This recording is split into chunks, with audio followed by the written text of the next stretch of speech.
ولسمشر غني د افغانستان او انګلند لوبه ګوري. سلامونه، وخت مو په خیر. هیله ده چې روغ او جوړ یاست. د افغان ټایپس چینل د سره سبسکرایب او ورسره څنګ کې د ګنټۍ نشان هم ووهئ. ولسمشر غني به په مانچسټر ښار کې د افغانستان او انګلند لوبه وګوري. د افغانستان ولسمشرۍ ماڼۍ BBC ته منلې ده چې افغان ولسمشر محمد اشرف غني به راتلونکې اونۍ په یو رسمي سفر برطانیه ته لاړ شي. ښاغلی غني به د همدې سفر په ترڅ کې په مانچسټر ښار کې د افغانستان او کوربه انګلند ترمنځ د کرکټ نړیوال جام لوبه هم وګوري.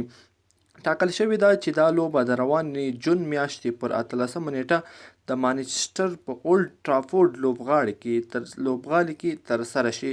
د افغان ولسمشر محمد اشرف غني ستر سلاکار فضل محمود فضلي BBC ته وویل د ولسمشر غني سفر رسمي سفر دی او په ترڅ کې به یې د برطانیه له لوړو چارواکو سره هم دوه رسمي ناستې ولري. ښاغلي فضلي زیاته کړه د ولسمشر غني لومړۍ ناسته به د برطانیه له لومړۍ وزیرې تیریزا مې سره وي. پر دې سربیره به ولسمشر غني د برطانیه د کابینې له هغو وزیرانو سره هم وګوري چې د افغانستان په چارو کې ښکیل دي. په دې ډله کې د برطانیه د دفاع وزارت او د نړیوالې پراختیا وزارتونه دي چې په قوي احتمال به ولسمشر غني له چارواکو سره ناستې ولري. خو داسې ښکاري چې د ولسمشر غني د سفر تر ټولو په زړه پورې پړاو به په مانچسټر ښار کې د افغانستان او انګلند کرکټ لوبه وي. دا به د روان نړیوال جام په سیالیو کې د افغانستان 5مه لوبه وي.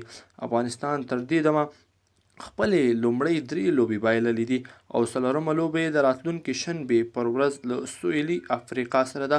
ولسمشر غني تر دې وړاندې هم په بهرنیو هیوادونو کې د افغانستان د کرکټ لوبې کتلې دي، خو دا به لومړی ځل وي چې د نړیوال جام په څیر مهمو سیالیو کې د خپل هیواد د لوبډلې د ملاتړ لپاره د لوبې میدان ته ورځي.